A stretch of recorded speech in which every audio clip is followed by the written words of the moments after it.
Assalamualaikum warahmatullahi wabarakatuh. Perkenalkan, nama saya Rizky Amalia dari kelas Biologi A bersama dengan teman saya Tias Ayu Lestari. Nah, di sini saya akan menjelaskan kepada Tias mengenai metabolisme mikroba.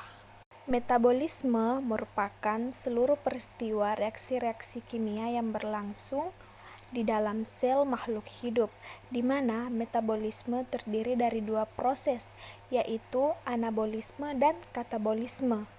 Anabolisme sendiri merupakan penyusun senyawa kimia sederhana menjadi senyawa kimia atau molekul kompleks. Pada peristiwa ini diperlukan energi dari luar.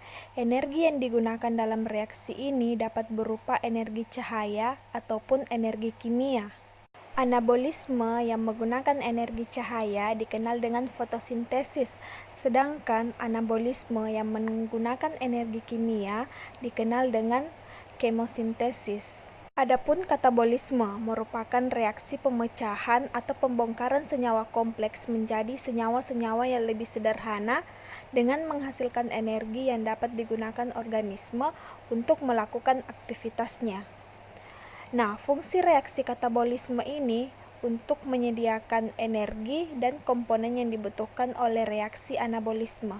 Kemudian, adapun produksi energi oleh mikroba berupa respirasi, fermentasi, dan fotosintesis, di mana respirasi merupakan proses penguraian zat yang membebaskan energi kimia yang tersimpan dalam suatu senyawa organik. Nah, respirasi ini terbagi menjadi dua, ada respirasi aerob, yaitu terjadi di dalam sitoplasma dan berlangsung melalui 4 tahap, yaitu ada glikolisis. Tahapan kedua yaitu dekarboksilasi oksidatif asam pirufat. Kemudian tahapan ketiga yaitu siklus Krebs. Dan tahapan keempat yaitu transfer elektron. Kemudian adapun respirasi anaerob atau fermentasi, yaitu pembebasan energi tanpa oksigen yang ditempuh melalui glikolisis dan pembentukan alkohol, juga pembentukan asam laktat yang menghasilkan produk berupa asam-asam organik seperti alkohol dan gas. Contoh mikroba dari yang melakukan fermentasi yaitu bakteri yang digunakan dalam pembuatan tape. Kemudian yang terakhir yaitu fotosintesis, yaitu suatu proses biokimia pembentukan zat makanan karbohidrat yang dilakukan oleh tumbuhan, terutama tumbuhan yang mengandung zat hijau atau klorofil.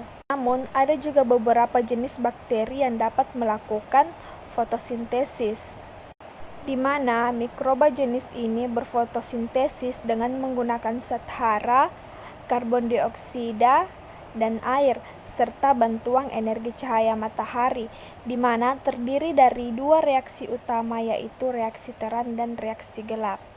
Nah, itulah penjelasan dari saya. Saya kembalikan kepada teman saya. Apakah Saudari Tias memahami apa yang telah saya jelaskan?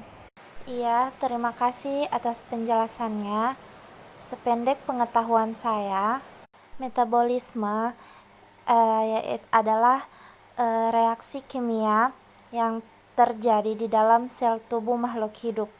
Dan metabolisme terbagi menjadi dua, yaitu anabolisme dan katabolisme. Adapun selanjutnya, produksi energi oleh mikroba yang terdiri dari respirasi, fermentasi, dan fotosintesis. Respirasi terdiri dari dua, yaitu respirasi aerob dan respirasi anaerob. Respirasi aerob membutuhkan oksigen, sedangkan respirasi anaerob tidak membutuhkan oksigen. Respirasi anaerob itu contohnya seperti fermentasi. Proses fermentasi dapat kita lihat contohnya dalam pembuatan tape. Kemudian fotosintesis. Selanjutnya fotosintesis. Saya baru mengetahui Ternyata fotosintesis itu tidak hanya terjadi pada tumbuhan, melainkan juga terjadi pada bakteri. Wah, ternyata Saudari Tias cepat tanggap ya.